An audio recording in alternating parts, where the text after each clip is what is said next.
안녕하십니까, 책돌입니다. 오늘 소개해드릴 책은 모두가 늙었지만 아무도 죽지 않는다입니다. 저자는 오쿠 신야, 출판사는 RHK입니다. 저자 소개를 간단하게 하겠습니다. 오쿠 신야, 1962년 일본 오사카에서 태어난 의사이다.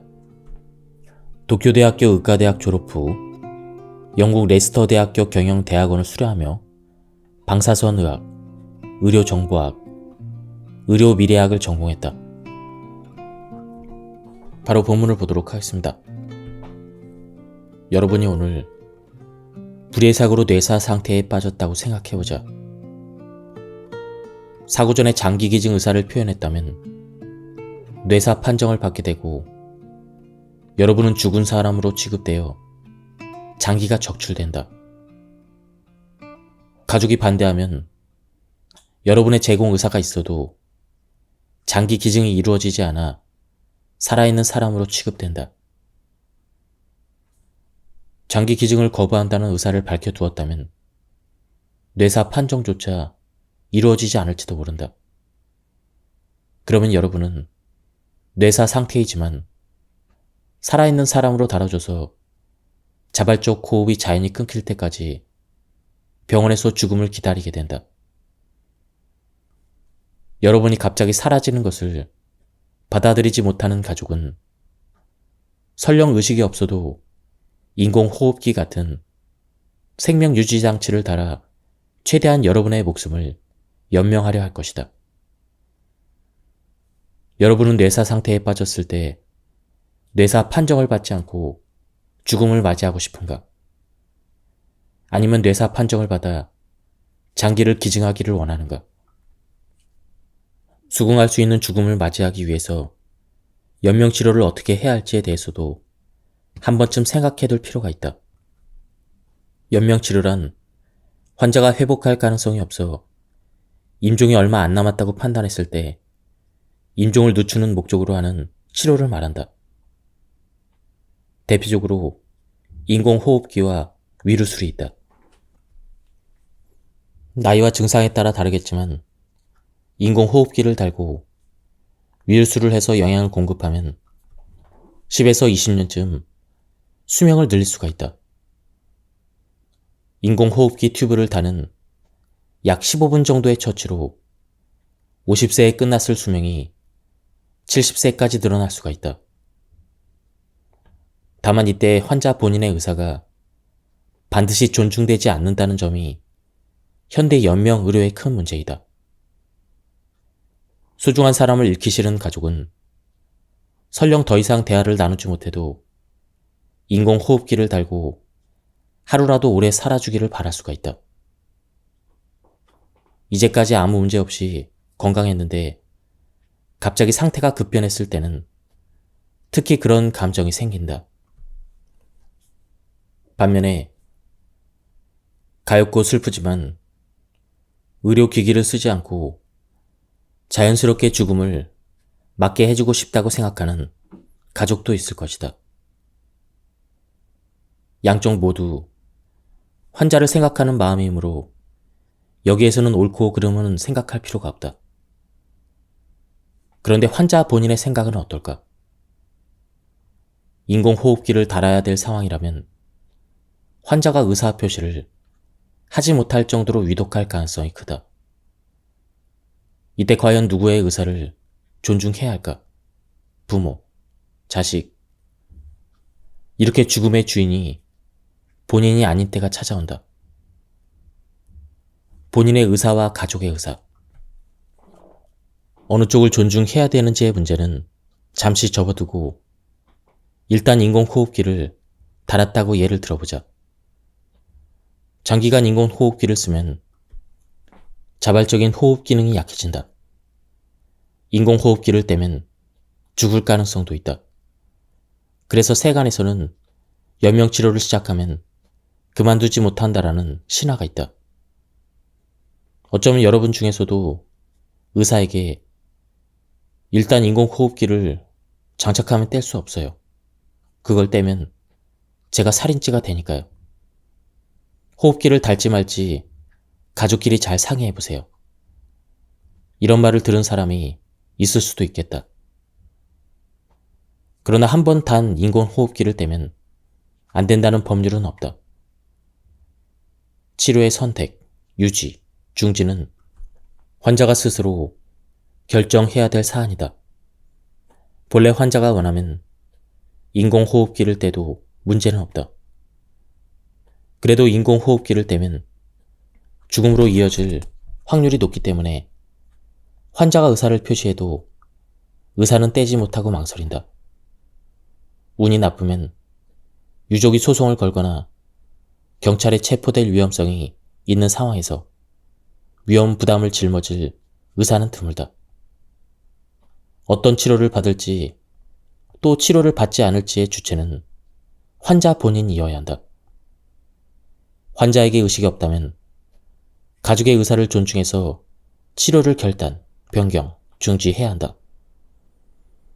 다만 지금 의료계의 현실은 환자의 의사를 명확하게 실현해낼 수 있는 구조가 아니다. 각각의 현장에서 개개인의 사정을 고려하여 고민하고 환자 본인이나 가족과 대화하면서 의사가 인공호흡기의 장착, 지속, 중지를 결정하는 것이 현실이다. 환자 본인의 의사나 가족의 의사는 물어보겠지만 최종적으로 의사가 판단하는 방식은 이미 시대에 한참 뒤처졌다. 환자의 의사표시를 남기는 장치를 마련해서 본인이 분명히 삶을 마무리하기를 희망했다는 기록을 남겨두면 인공호흡기를 떼도 의사에게 죄를 묻지 않는, 아니 묻고 말고를 떠나 애초에 문제시하지 않는 환경을 마련할 때가 되었다. 우리나라에서도 2020년 관련 법이 제정이 되었는데요. 말기 환자가 자신에 대한 무의미한 치료를 중단하고 자연적인 죽음을 준비할 수 있도록 의식이 있을 때 본인 스스로 연명의료에 대한 의사를 사전에 표시하는 것이 사전연명의료의향서라고 합니다. 적극적인 치료에도 불구하고 회복 가능성이 없고 증상이 악화되어서 머지않아 죽음을 맞이해야 되는 환자에게 사전연명의향서를 작성하고 등록할 수 있는 선택의 기회를 줌으로써 죽음에 대해서 자기 결정을 하게 할 수 있는 그런 장치라고 합니다. 이 사전연명의료의향서는 19세 이상 성인이라면 누구나 작성할 수 있고요. 반드시 의향서 등록기관에 등록을 해야만 효력을 갖는다고 합니다. 그리고 언제든지 그 내용을 변경하거나 철회할 수 있다고 합니다. 의료의 목적은 환자의 심신이 어떻든 목숨을 연장하는 것일까? 아니면 완치나 회복할 전망이 있고 말고에 얽매이지 않고 사람다운 삶, 나아가 의미 있는 죽음을 실현하는 것일까? 여러분은 자기 자신의 연명치료에 대해서 어떻게 생각하는가? 본인의 문제는 비교적 금방 결론을 내렸더라도 부모나 자식의 연명치료라면 어떨까? 곧바로 결론을 내리지 못하는 사람도 있을 것이다. 의료 현장에 퍼스널리즘이 점차 퍼지면서 치료의 선택, 유지, 중지에서 환자의 자기 결정권이 존중받게 되었다. 이럴 때 중요한 것이 바로 의사표시이다. 지금 환자의 의사표시를 확인할 수 없으면 거의 자동으로 연명치료를 희망한다고 여긴다. 여러분이 본인의 연명치료를 절대 원하지 않는다면 미리 의사표시를 하는 방법을 고안하고 준비해 두어야 한다. 한국의 경우는 앞서 설명한 사전연명의료의향서를 작성하고 그리고 등록기관에 등록을 해서 그 효력을 인정받을 수가 있습니다. 하지만 의사가 그 의향서대로 진행을 하기 전에 가족들의 의사를 무시하고 진행할 수는 없기 때문에 가족들이 강력하게 반대를 한다면 가족들의 의견을 무시할 수 없는 게 현실이라고 합니다. 뇌사 상태에 빠져 장기 기증을 할지 말지 결정할 때도 의사표시는 꼭 필요하다. 장기 기증은 본인의 명확한 의사표시를 확인하지 않는 한 무턱대고 진행되지 않는다. 다만 본인이 장기 기증을 하겠다고 의사표시를 했는데도 불구하고 유족들이 거부해서 진행되지 않는 경우가 있다. 의식이 있고 명확한 의사표시를 할 수 있을 때라면 필요한 시기의 기록을 남겨두면 된다. 그런데 불의의 사고로 의식이 없을 때는 어쩌면 좋을까? 의식은 있어도 말이나 몸짓으로 의사를 표시하기 어려운 경우, 판단 능력을 상실했을 경우는 어떻게 해야 할까? 이럴 때는 사전의 의사표시 유무가 중요한 의미를 지닌다. 이 의사표시 방법으로 사전연명 의료 의향서가 있다. 사전연명 의료 의향서란 치료에 관한 본인의 의사를 기록해서 의사에게 전달하는 서류이다. 의료기관이나 관공서들 중 독자적인 서식을 준비해둔 곳이 있다. 본인의 의사 확인이 어려워서 의사가 가족에게 서류를 보여주며 상담할 때 가족들이 내용을 보고 기절초풍할 가능성도 있다. 다른 한편으로 가족이 치료 방향 때문에 고민할 때 지시서나 시트가 판단을 도와줄 가능성도 있다. 지금 시점에서는 법적 구속력은 없으나 자신다운 죽음의 양상을 바라는 사람이라면 만들어둬도 괜찮지 않을까. 근데 이 서류의 양식을 보면 굉장히 전문적인 내용이 많다고 합니다. 의료 전문 지식이 있는 사람이라면 몰라도 그렇지 않은 사람은 대답하기 어렵게 불친절한 질문이 많았다. 사전 지시서를 작성하기 전에 다음의 항목을 생각해 보자고 제안하고 싶다. 첫째, 연명 치료를 희망하는가, 희망하지 않는가. 둘째, 희망하는 치료와 희망하지 않는 치료는 무엇인가. 셋째, 스스로 판단이 어려울 때 결정권을 넘길 사람의 이름과 관계는 무엇인가.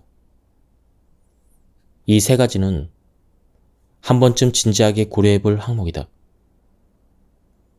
이를 심사숙고하고 신뢰할 수 있는 사람과 결론을 공유해서 첫걸음을 떼보자. 돌연사가 격감한 현대라도 궁극적인 죽음은 언제 어떻게 찾아올지 모른다. 특히 고령자로 불리는 65세에 접어든 사람은 연명 치료의사 표시를 어떤 형태로 해둘지, 어느 정도의 간격으로 의사 표시 내용을 재검토하고 변경할지, 의식이 없을 때도 의사 표시가 제대로 반영되려면 어떻게 해야 할지 한 번쯤 생각해 둬야 한다. 이러한 방법으로 의사 표시를 하기 싫은 사람은 스스로 탐구해야 한다. 예를 들어 평소 가족과 연명치료나 장기 기증에 관해 대화를 나누거나 일기나 수첩에 의견과 날짜와 함께 서명을 남겨두고 가족에게 그 존재를 알려도 좋다. 의사표시를 좀 더 확실하게 하고 싶다면 장기 기증이나 연명치료에 관한 공정문서를 작성해서 공증을 받는 것도 하나의 방법이다. 다만 미리 의사표시를 해두었다고 만사 해결은 아니다. 여전히 문제가 남아있다. 다음에 세 가지 문제점을 살펴보겠다. 첫 번째 문제는 인간의 마음이 변한다는 것이다. 의사를 표시했을 때와 병에 걸린 시점의 의사가 일관적이라면 전혀 문제없다. 그러나 병에 걸리면 건강했을 때와 정반대의 말을 할 가능성도 있다. 건강했을 때는 연명치료를 받지 않겠어, 이렇게 주장했는데 병에 걸려서 죽음에 가깝게 느껴지면 괴로운 치료를 받아서라도 오래 살고 싶어 라고 생각하는 사람도 있다. 이는 자연스러운 일이다. 그러니 설령 매일 같은 의사표시를 기록해 두어도 엄밀히 말하면 그 글을 적는 순간부터 과거의 의사가 된다. 과거의 의사를 주변에서 최신 의사표시라고 여긴 결과 지금의 의사와는 전혀 다르게 대처할지도 모른다. 환자 본인의 목숨을 연장하면 가족이 겪을 부담을 민감하게 감지하고 사실은 연명치료를 받아 살고 싶은데도 거부하는 상황도 생길 수가 있다. 두 번째 문제는 환자 본인이 병 때문에 의사표시를 할 수 없을 때 부모나 자식 혹은 의사 등 본인 이외의 사람이 죽음의 주인이 되는 경우이다. 즉, 본인 이외의 사람이 연명치료를 받을지 말지를 결정하게 된다.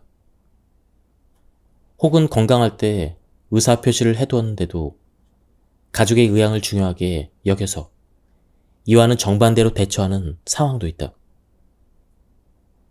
이 문제에 따라오는 세 번째 문제는 일본에서는 사전 지시서가 법적 구속력이 없다는 점이다. 한국에서는 사전 지시서를 등록기관에 등록을 하면 법적 효력이 있다고 합니다. 네 번째 문제는 90세 이상 초고령자의 의사표시를 어떻게 받아들이는가이다. 나이가 많아도 총명하고 정정한 사람이 있는가 하면 귀가 잘 안 들려서 사람들과의 대화에 어려움을 겪는 사람도 있다. 그런 사람에게 의료 정보를 제공해도 스스로 생각해서 수긍할 수 있는 결론을 내려 주변에 정확하게 전달할 수 있을까? 치매 환자의 의사표시도 이와 같은 문제가 있다. 그렇다고 본인의 생사에 관한 일을 주변에서 어디까지 결정해도 되는지도 고민거리다. 장래에는 테크놀로지를 활용해서 초고령자나 치매 환자의 의사 확인이 쉬워질 가능성이 있으나 지금 시점에서는 초고령자나 치매 환자의 의사 확인은 많은 어려움을 내포한다. 환자의 의사표시를 확인하지 못할 때 치료할 것인가 치료하지 않을 것인가의 원칙을 제대로 정해 두어야 하지 않을까. 앞서 설명했듯 장기 기증은 의사표시가 없거나 명확하지 않을 때 제공하지 않는다로 보는 법률이 있다. 많은 사람이 장수하게 되면서 생애 말기에 위르수를 할지 말지, 인공호흡기를 달지 말지, 또 뗄지 말지를 고민하는 이들이 들었다. 이러한 연명치료도 장기 기증처럼 사회적인 논의를 거쳐 의사표시가 없을 때는 제도적으로 어떻게 인식할지를 정할 시기가 왔다. 적극적인 죽음을 고려하려면 반드시 고려해야 되는 것이 안락사이다. 이미 안락사를 법제화한 나라와 지역들이 있다. 스위스, 네덜란드, 벨기에, 캐나다, 호주, 그리고 한국이다. 한국은 희생 가능성이 없고 사망에 임박한 상태에서만 연명치료를 진행하지 않고 소극적 안락사가 가능하다고 합니다. 엄밀히 따지면 스위스와 미국에서 행하는 안락사는 의사가 환자에게 치사약을 처방해서 환자 스스로 죽음에 이르게 하는 자살 방조에 가깝다. 다른 나라나 지역에서는 의사가 환자에게 치사약을 투여해 안락사하는 방법을 선택한다. 호주 빅토리아 주에서 안락사가 법제화되면서 필립 니스케 박사가 캡슐형 안락사 장치 사르코를 개발해서 화제가 되었다. 버튼을 누르면 캡슐 내 액체 질소가 차올라 순식간에 인간이 살 수 없는 낮은 산소 농도의 환경을 만들어 안에 있는 이를 사망하게 한다. 디자인이 세련되어서 자살을 미화한다는 비판이 많이 있다. 과거의 안락사란 병이 낫지 않는다고 확정된 사람이 침대에 누워서 수많은 관에 연결된 채로 삶을 거부하고 목숨을 바치는 선택을 하는 것을 가리켰다. 그러나 많은 사람이 장수하게 되고 긍정적으로 생을 마무리하고 싶은데도 좀처럼 인종이 찾아오지 않는 상황이 일상이 되면 안락사의 정의도 조금씩 달라진다. 내 생각의 미래의 안락사는 빵 한 조각 같은 존재가 될 것 같다. 이는 중학생 때 국어 교과서에서 본 루마니아 작가의 소설 제목으로 이야기의 열쇠가 되는 단어이다. 줄거리는 이렇다. 제2차 세계대전 중 루마니아 사람인 주인공 나는 항아리의 수도 부다페스트에서 독일 병사에게 체포된다. 고문과 모욕을 받고 아무것도 먹지 못한 채 어디로 가는지도 모르고 화물차에 실리는데 그 안에서 만난 유대인 노비 라삐가 나에게 손수건에 감싼 물건을 준다. 여기에는 빵이 한 조각 들어있소이다. 그 빵을 바로 먹지 말고 최대한 오래 보존하시구려. 빵을 한 조각 가지고 있다고 생각하면 인내심이 훨씬 강해지거든. 앞으로 언제 먹을 것을 얻을지 모르지 않소. 꼭 손수건에 감싼 채로 가지고 있으시게나. 그래야 먹으려는 유혹을 느끼지 않을 테니까. 나도 지금까지 이렇게 갖고 있었다오. 라삐의 말을 들은 나는 화물차에서 탈출한다. 꾸러미를 열어 빵을 먹고 싶은 유혹을 수없이 느끼면서도 꾹 참고 간신히 목숨을 부지해서 집에 도착한다.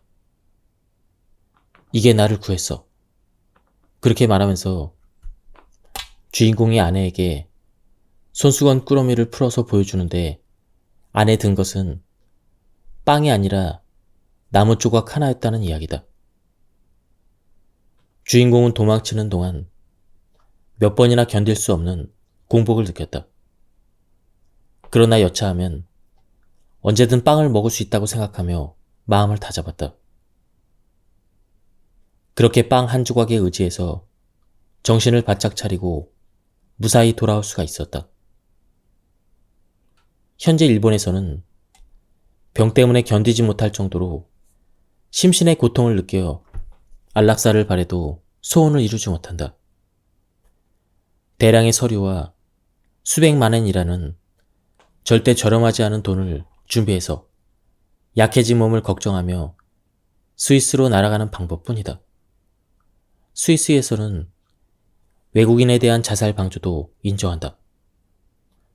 안락사가 불법인 나라에서 스위스를 방문해 안락사를 진행하는 경우를 죽음의 여행이라고 표현하기도 한다.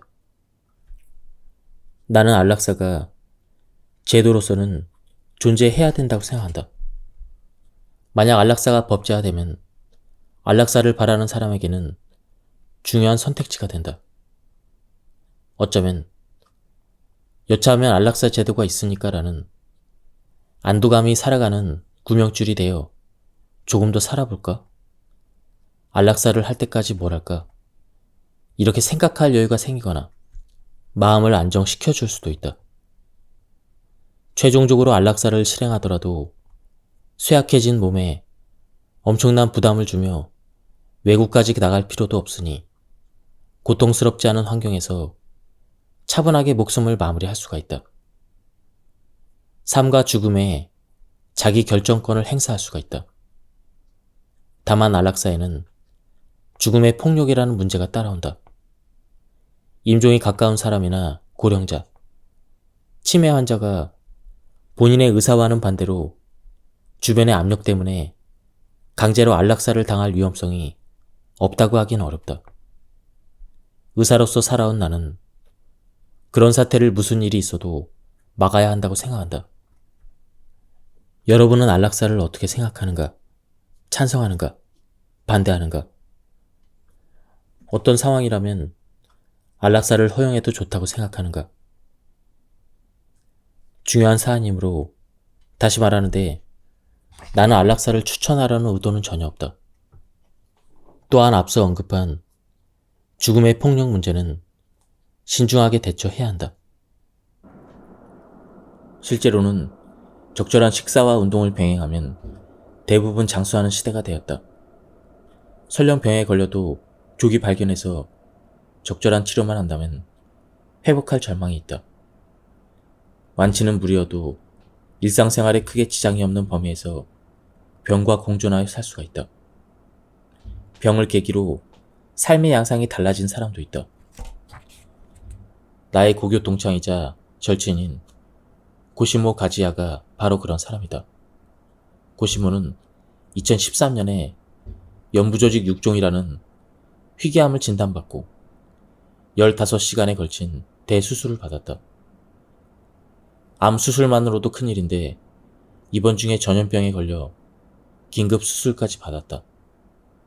퇴원 후에는 장애 사급 판정을 받았고 일상생활에 많은 어려움을 겪었다고 들었다. 그래도 고시모는 자신다운 삶을 포기하지 않았다.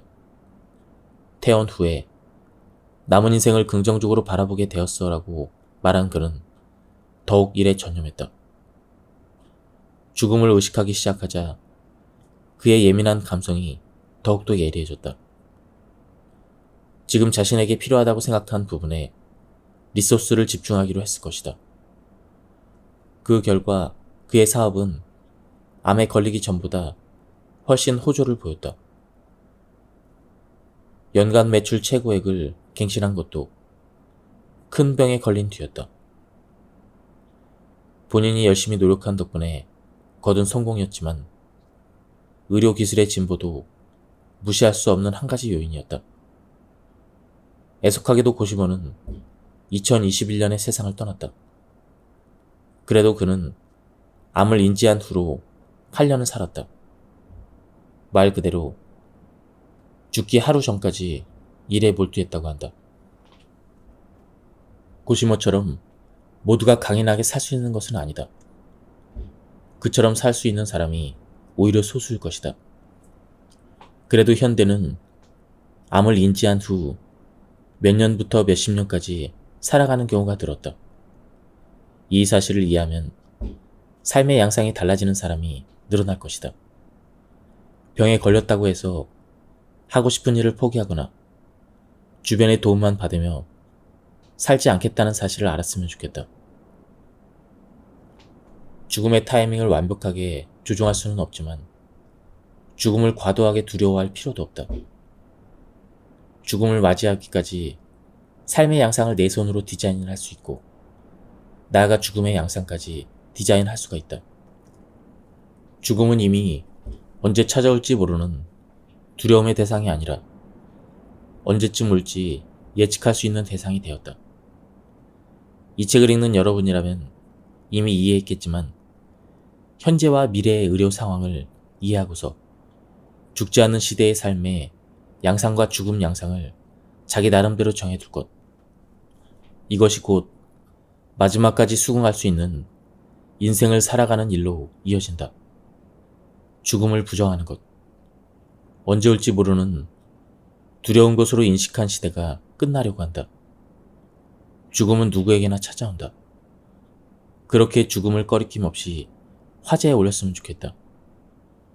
자신이나 가족이 후회 없는 죽음, 수긍할 수 있는 죽음을 맞이하기 위해서 한 번쯤은 진지하게 대화를 나눠보라고 추천하고 싶다. 암에 걸린 사람에게는 몇 가지 선택지가 있다. 항암제 치료와 방사선 치료 중 어느 쪽을 선택할 것인가? 둘 다 선택할 것인가? 이런 표준화된 의료가 아니라 민간 요법을 선택할 것인가? 치료를 일절 받지 않고 죽기 전까지 그 시간을 자기가 원하는 대로 살 것인가? 이것은 본인이 정할 일이다. 이때 암에 걸린 사람은 여러 선택지 중 하나를 고름으로써 자신의 삶의 양상을 정할 수가 있다. 즉, 자기 결정권을 행사한다. 고른 선택지가 이후의 경과와 여명에 영향을 미친다. 수명이 길어질 수도 있고 짧아질 수도 있다. 삶을 어떻게 선택하는가에 따라 죽음도 달라진다. 삶과 죽음은 불가분의 관계이고 죽음은 삶의 연장선 위에 있으니 당연하다. 죽음의 자기 결정권이 얼마나 중요한지 통감한 사건이 있었다. 2011년 동일본 대지진으로 도쿄전력 후쿠시마 제1 원자력 발전소에서 사고가 발생했을 때 나는 후쿠시마현 대학에서 근무했다. 그때 방사선과 의사로서 현재 난무하는 방사선에 대한 잘못된 정보나 소문을 무시할 수 없어서 전문가의 긍지를 가지고 방사선에 대한 올바른 정보를 알리는 강연 활동을 시작했다. 그때 놀라운 일을 겪었다. 어느 곳에서든 반드시 저는 여기에 계속 살아도 될까요? 이런 질문을 받았다. 그 사람이 지금 사는 곳에 계속 살아야 할까? 그건 내가 정할 수 있는 일이 아니다. 정해서도 안 된다.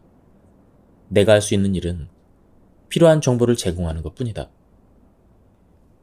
의료도 그러하다. 의사는 환자가 필요로 하는 정보를 제공할 수 있어도 의사가 멋대로 치료 방법을 정해서는 안 된다. 본인의 생사가 걸린 문제이므로 아무리 골치 아프고 괴롭더라도 최종 결정은 본인이 내려야 한다. 그러나 때때로 결정은 어렵다. 특히 의사나 환자 양쪽에 퍼터널리즘이 남은 의료 세계에서는 더욱 그렇다. 전문가인 의사에게 판단을 맡기고 싶을 때도 있을 것이다. 나는 이렇게 하고 싶다라고 생각해도 의사가 그 결심에 난색을 보일지 모른다. 가족이 내 결정에 반대할 수도 있다. 그래도 왜 그런 결정을 내렸는지, 왜 필요한지 주변 사람에게 설명해야 한다. 그렇지 않으면 나중에 후회할 수가 있다. 결국 스스로 수긍할 수 있는 죽음을 맞이하지 못하게 될 수도 있기 때문이다.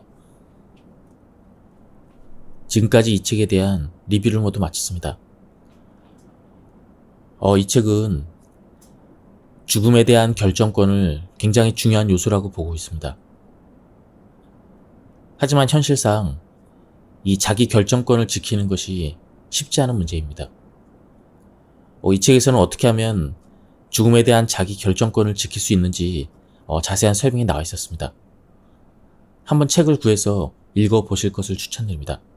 여기서 리뷰를 마치도록 하겠습니다. 감사합니다.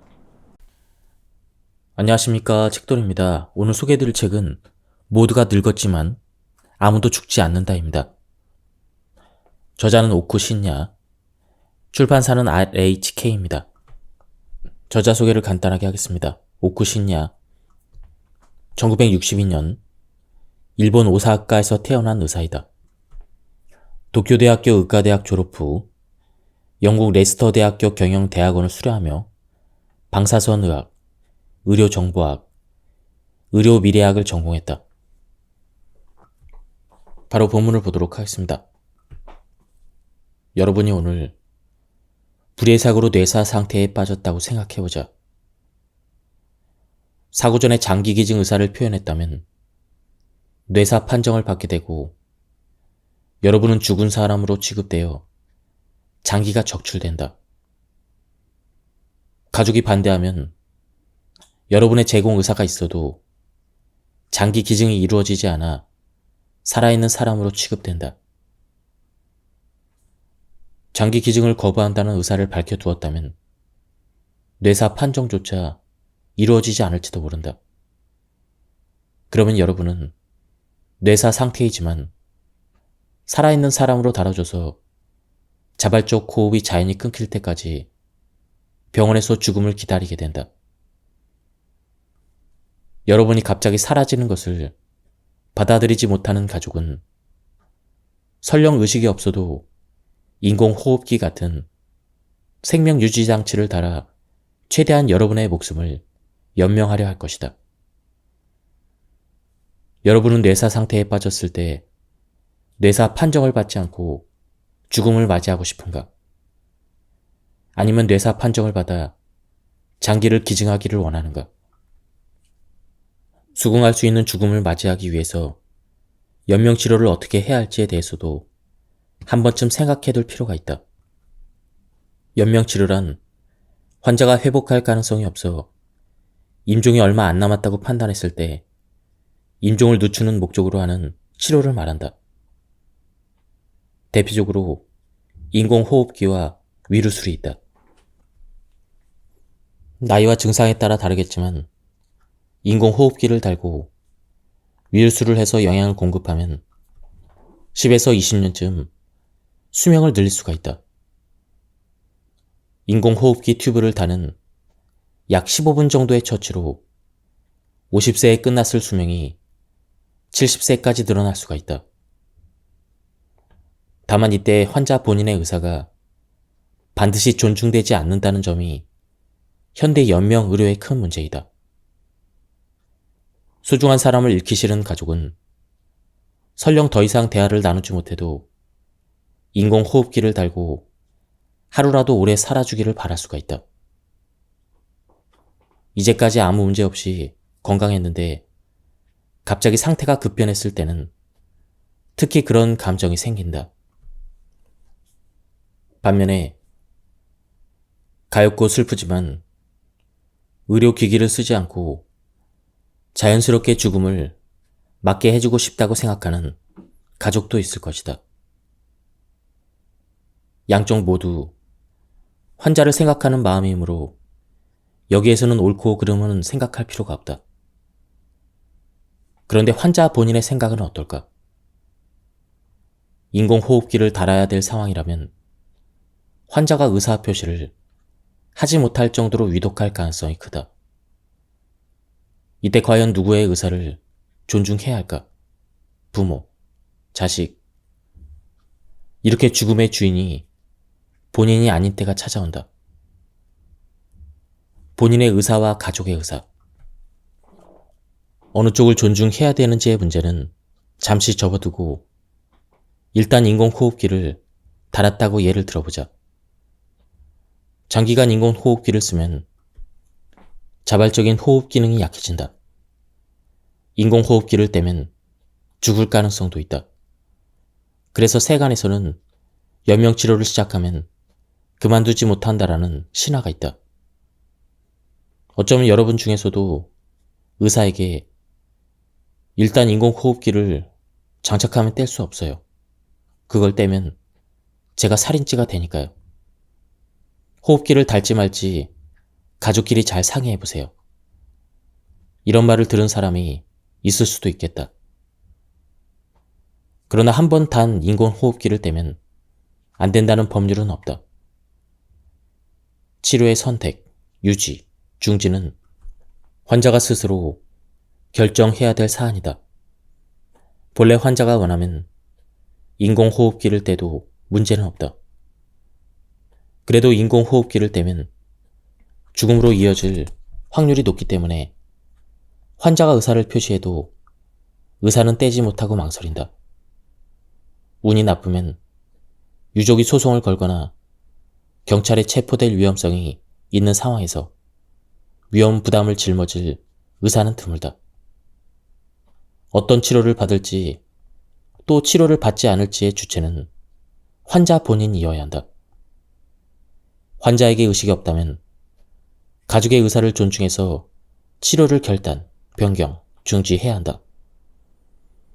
다만 지금 의료계의 현실은 환자의 의사를 명확하게 실현해낼 수 있는 구조가 아니다.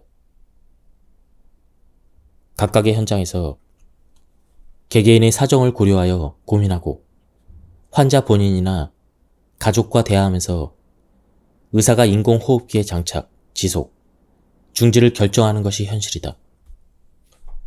환자 본인의 의사나 가족의 의사는 물어보겠지만 최종적으로 의사가 판단하는 방식은 이미 시대에 한참 뒤처졌다. 환자의 의사표시를 남기는 장치를 마련해서 본인이 분명히 삶을 마무리하기를 희망했다는 기록을 남겨두면 인공호흡기를 떼도 의사에게 죄를 묻지 않는, 아니 묻고 말고를 떠나 애초에 문제시하지 않는 환경을 마련할 때가 되었다. 우리나라에서도 2020년 관련 법이 제정이 되었는데요. 말기 환자가 자신에 대한 무의미한 치료를 중단하고 자연적인 죽음을 준비할 수 있도록 의식이 있을 때 본인 스스로 연명 의료에 대한 의사를 사전에 표시하는 것이 사전 연명 의료 의향서라고 합니다. 적극적인 치료에도 불구하고 회복 가능성이 없고 증상이 악화되어서 머지않아 죽음을 맞이해야 되는 환자에게 사전 연명 의향서를 작성하고 등록할 수 있는 선택의 기회를 줌으로써 죽음에 대해서 자기 결정을 하게 할 수 있는 그런 장치라고 합니다. 이 사전연명의료의향서는 19세 이상 성인이라면 누구나 작성할 수 있고요. 반드시 의향서 등록기관에 등록을 해야만 효력을 갖는다고 합니다. 그리고 언제든지 그 내용을 변경하거나 철회할 수 있다고 합니다. 의료의 목적은 환자의 심신이 어떻든 목숨을 연장하는 것일까? 아니면 완치나 회복할 전망이 있고 말고에 얽매이지 않고 사람다운 삶, 나아가 의미 있는 죽음을 실현하는 것일까? 여러분은 자기 자신의 연명치료에 대해서 어떻게 생각하는가? 본인의 문제는 비교적 금방 결론을 내렸더라도 부모나 자식의 연명치료라면 어떨까? 곧바로 결론을 내리지 못하는 사람도 있을 것이다. 의료 현장에 퍼스널리즘이 점차 퍼지면서 치료의 선택, 유지, 중지에서 환자의 자기 결정권이 존중받게 되었다. 이럴 때 중요한 것이 바로 의사표시이다. 지금 환자의 의사표시를 확인할 수 없으면 거의 자동으로 연명치료를 희망한다고 여긴다. 여러분이 본인의 연명치료를 절대 원하지 않는다면 미리 의사표시를 하는 방법을 고안하고 준비해 두어야 한다. 한국의 경우는 앞서 설명한 사전연명의료의향서를 작성하고 그리고 등록기관에 등록을 해서 그 효력을 인정받을 수가 있습니다. 하지만 의사가 그 의향서대로 진행을 하기 전에 가족들의 의사를 무시하고 진행할 수는 없기 때문에 가족들이 강력하게 반대를 한다면 가족들의 의견을 무시할 수 없는 게 현실이라고 합니다. 뇌사 상태에 빠져 장기 기증을 할지 말지 결정할 때도 의사표시는 꼭 필요하다. 장기 기증은 본인의 명확한 의사표시를 확인하지 않는 한 무턱대고 진행되지 않는다. 다만 본인이 장기 기증을 하겠다고 의사표시를 했는데도 불구하고 유족들이 거부해서 진행되지 않는 경우가 있다. 의식이 있고 명확한 의사표시를 할 수 있을 때라면 필요한 시기의 기록을 남겨두면 된다. 그런데 불의의 사고로 의식이 없을 때는 어쩌면 좋을까? 의식은 있어도 말이나 몸짓으로 의사를 표시하기 어려운 경우, 판단 능력을 상실했을 경우는 어떻게 해야 할까? 이럴 때는 사전의 의사표시 유무가 중요한 의미를 지닌다. 이 의사표시 방법으로 사전연명 의료의향서가 있다. 사전연명 의료의향서란 치료에 관한 본인의 의사를 기록해서 의사에게 전달하는 서류이다. 의료기관이나 관공서들 중 독자적인 서식을 준비해둔 곳이 있다. 본인의 의사 확인이 어려워서 의사가 가족에게 서류를 보여주며 상담할 때 가족들이 내용을 보고 기절초풍할 가능성도 있다. 다른 한편으로 가족이 치료 방향 때문에 고민할 때 지시서나 시트가 판단을 도와줄 가능성도 있다. 지금 시점에서는 법적 구속력은 없으나 자신다운 죽음의 양상을 바라는 사람이라면 만들어둬도 괜찮지 않을까. 근데 이 서류의 양식을 보면 굉장히 전문적인 내용이 많다고 합니다. 의료 전문 지식이 있는 사람이라면 몰라도 그렇지 않은 사람은 대답하기 어렵게 불친절한 질문이 많았다. 사전 지시서를 작성하기 전에 다음의 항목을 생각해 보자고 제안하고 싶다. 첫째, 연명치료를 희망하는가, 희망하지 않는가. 둘째, 희망하는 치료와 희망하지 않는 치료는 무엇인가. 셋째, 스스로 판단이 어려울 때 결정권을 넘길 사람의 이름과 관계는 무엇인가. 이 세 가지는 한 번쯤 진지하게 고려해 볼 항목이다. 이를 심사숙고하고 신뢰할 수 있는 사람과 결론을 공유해서 첫걸음을 떼보자. 돌연사가 격감한 현대라도 궁극적인 죽음은 언제 어떻게 찾아올지 모른다. 특히 고령자로 불리는 65세에 접어든 사람은 연명 치료 의사 표시를 어떤 형태로 해둘지, 어느 정도의 간격으로 의사 표시 내용을 재검토하고 변경할지, 의식이 없을 때도 의사 표시가 제대로 반영되려면 어떻게 해야 할지 한 번쯤 생각해 둬야 한다. 이러한 방법으로 의사 표시를 하기 싫은 사람은 스스로 탐구해야 한다. 예를 들어 평소 가족과 연명치료나 장기 기증에 관해 대화를 나누거나 일기나 수첩에 의견과 날짜와 함께 서명을 남겨두고 가족에게 그 존재를 알려도 좋다. 의사표시를 좀 더 확실하게 하고 싶다면 장기 기증이나 연명치료에 관한 공정문서를 작성해서 공증을 받는 것도 하나의 방법이다. 다만 미리 의사표시를 해두었다고 만사 해결은 아니다. 여전히 문제가 남아있다. 다음에 3가지 문제점을 살펴보겠다. 첫 번째 문제는 인간의 마음이 변한다는 것이다. 의사를 표시했을 때와 병에 걸린 시점의 의사가 일관적이라면 전혀 문제없다. 그러나 병에 걸리면 건강했을 때와 정반대의 말을 할 가능성도 있다. 건강했을 때는 연명치료를 받지 않겠어, 이렇게 주장했는데 병에 걸려서 죽음에 가깝게 느껴지면 괴로운 치료를 받아서라도 오래 살고 싶어 라고 생각하는 사람도 있다. 이는 자연스러운 일이다. 그러니 설령 매일 같은 의사표시를 기록해 두어도 엄밀히 말하면 그 글을 적는 순간부터 과거의 의사가 된다. 과거의 의사를 주변에서 최신 의사표시라고 여긴 결과 지금의 의사와는 전혀 다르게 대처할지도 모른다. 환자 본인의 목숨을 연장하면 가족이 겪을 부담을 민감하게 감지하고 사실은 연명치료를 받아 살고 싶은데도 거부하는 상황도 생길 수가 있다.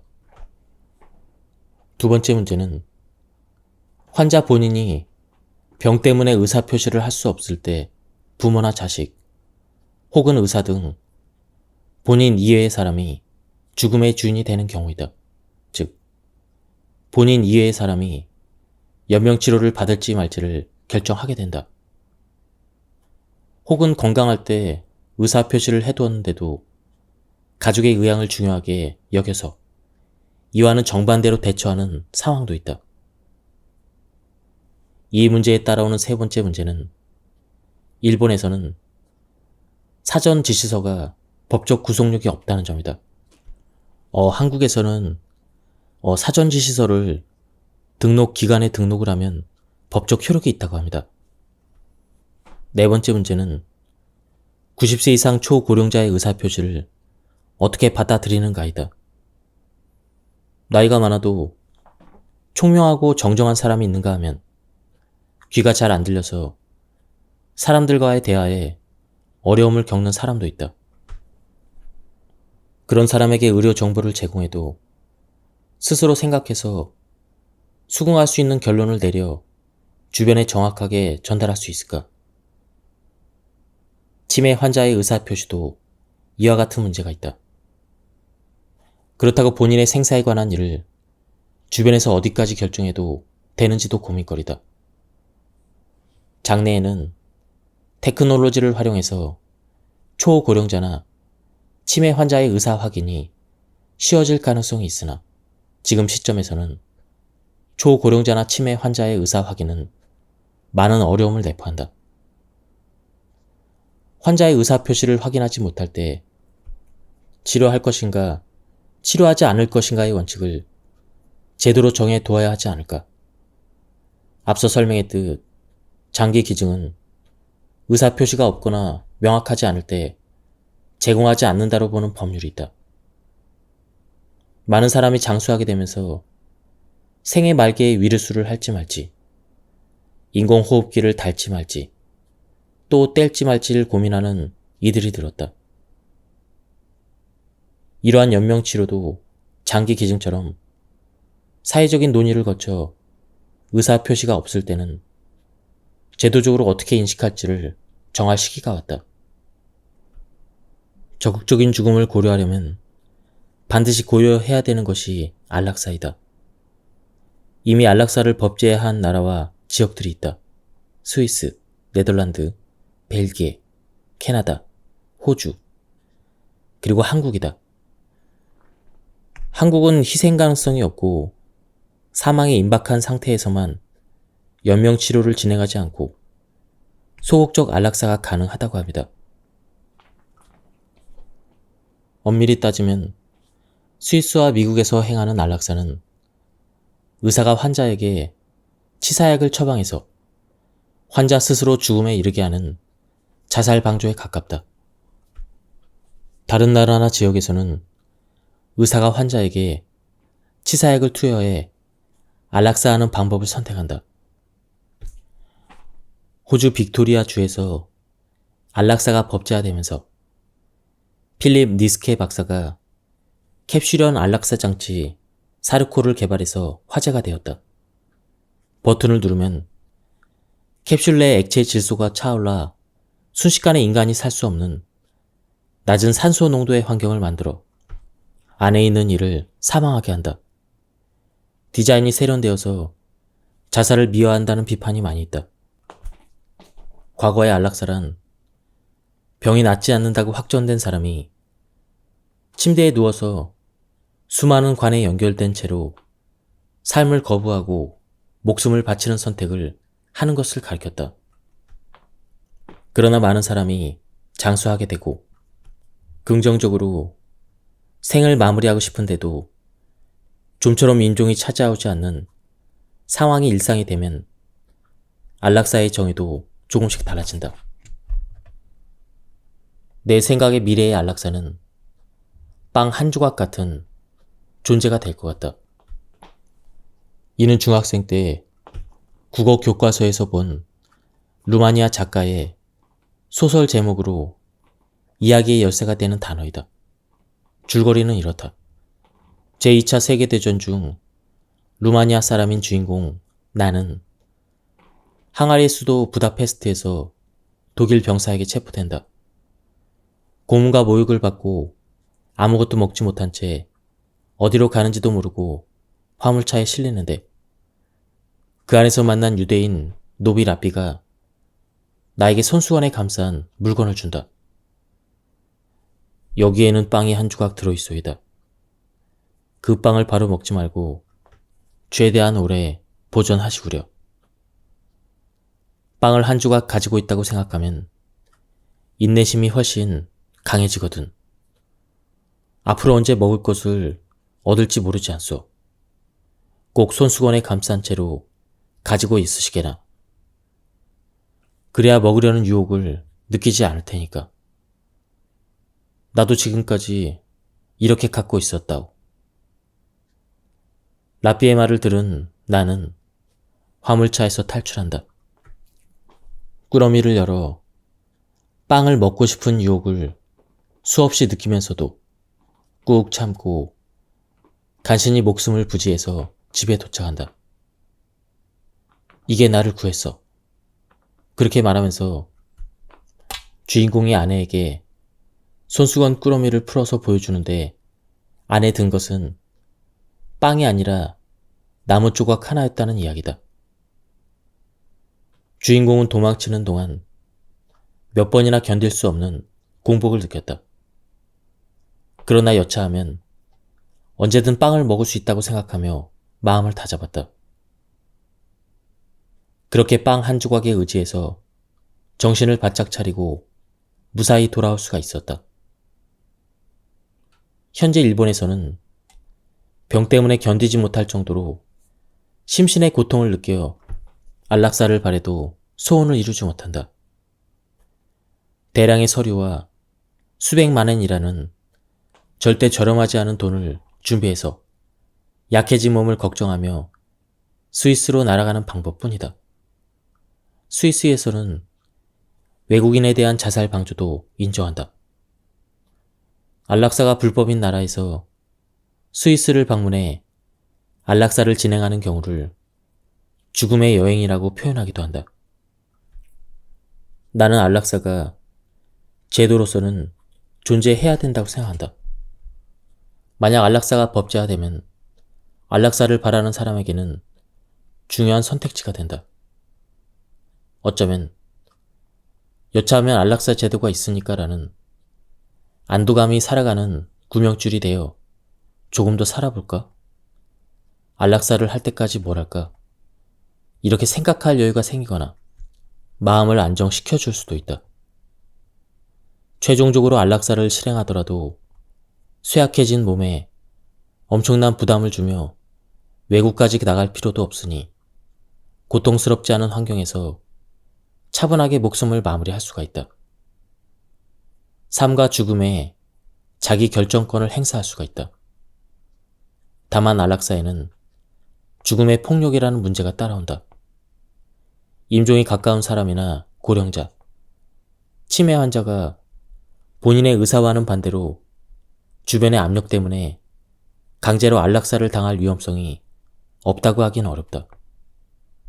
의사로서 살아온 나는 그런 사태를 무슨 일이 있어도 막아야 한다고 생각한다. 여러분은 안락사를 어떻게 생각하는가? 찬성하는가? 반대하는가? 어떤 상황이라면 안락사를 허용해도 좋다고 생각하는가? 중요한 사안이므로 다시 말하는데 나는 안락사를 추천하려는 의도는 전혀 없다. 또한 앞서 언급한 죽음의 폭력 문제는 신중하게 대처해야 한다. 실제로는 적절한 식사와 운동을 병행하면 대부분 장수하는 시대가 되었다. 설령 병에 걸려도 조기 발견해서 적절한 치료만 한다면 회복할 절망이 있다. 완치는 무리여도 일상생활에 크게 지장이 없는 범위에서 병과 공존하여 살 수가 있다. 병을 계기로 삶의 양상이 달라진 사람도 있다. 나의 고교 동창이자 절친인 고시모 가지야가 바로 그런 사람이다. 고시모는 2013년에 연부조직 6종이라는 희귀암을 진단받고 15시간에 걸친 대수술을 받았다. 암 수술만으로도 큰일인데 입원 중에 전염병에 걸려 긴급 수술까지 받았다. 퇴원 후에는 장애 4급 판정을 받았고 일상생활에 많은 어려움을 겪었다고 들었다. 그래도 고시모는 자신다운 삶을 포기하지 않았다. 퇴원 후에 남은 인생을 긍정적으로 바라보게 되었어라고 말한 그는 더욱 일에 전념했다.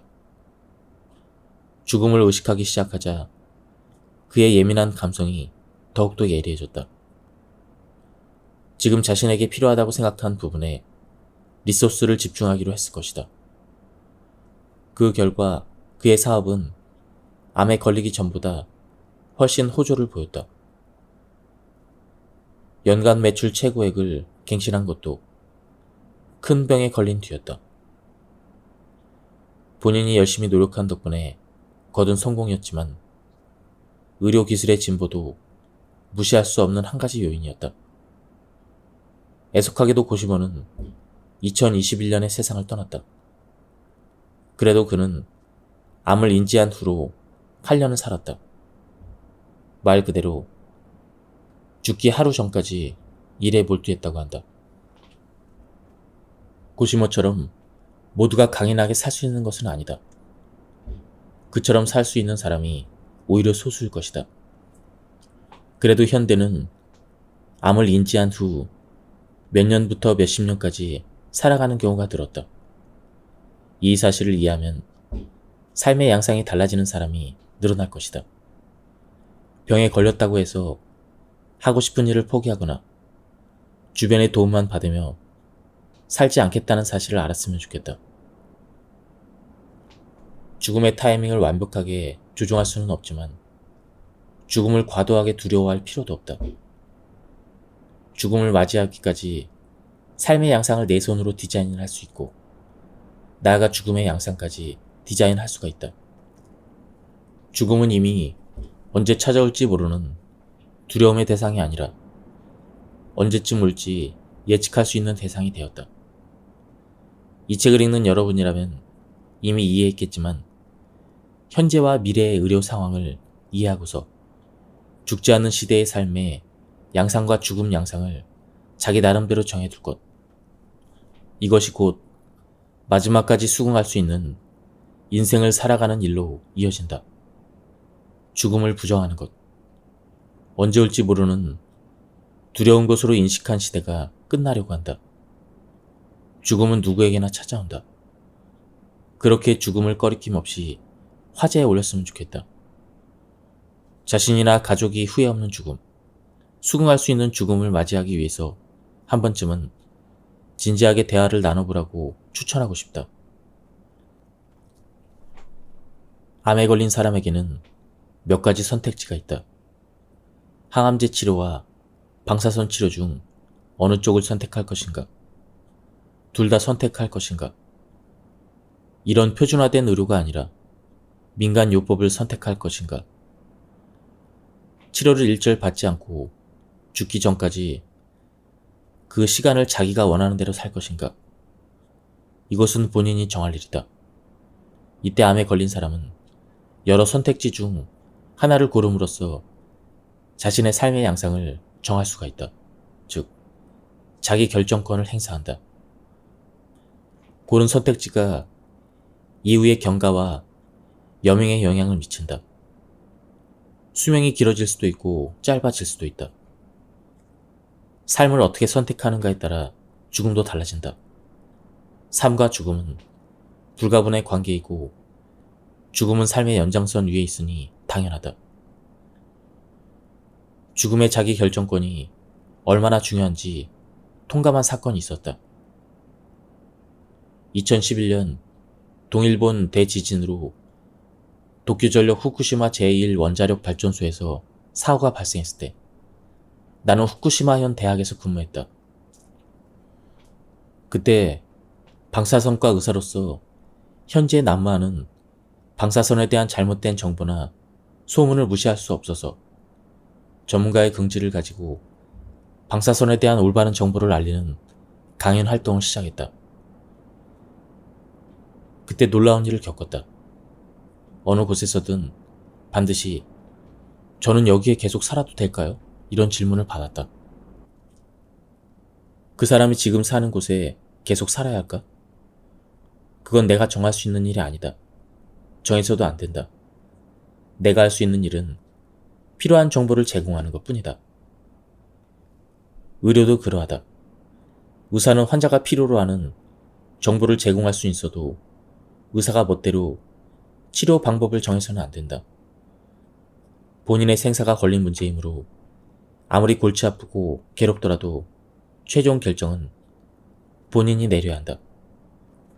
그러나 때때로 결정은 어렵다. 특히 의사나 환자 양쪽에 퍼터널리즘이 남은 의료 세계에서는 더욱 그렇다. 전문가인 의사에게 판단을 맡기고 싶을 때도 있을 것이다.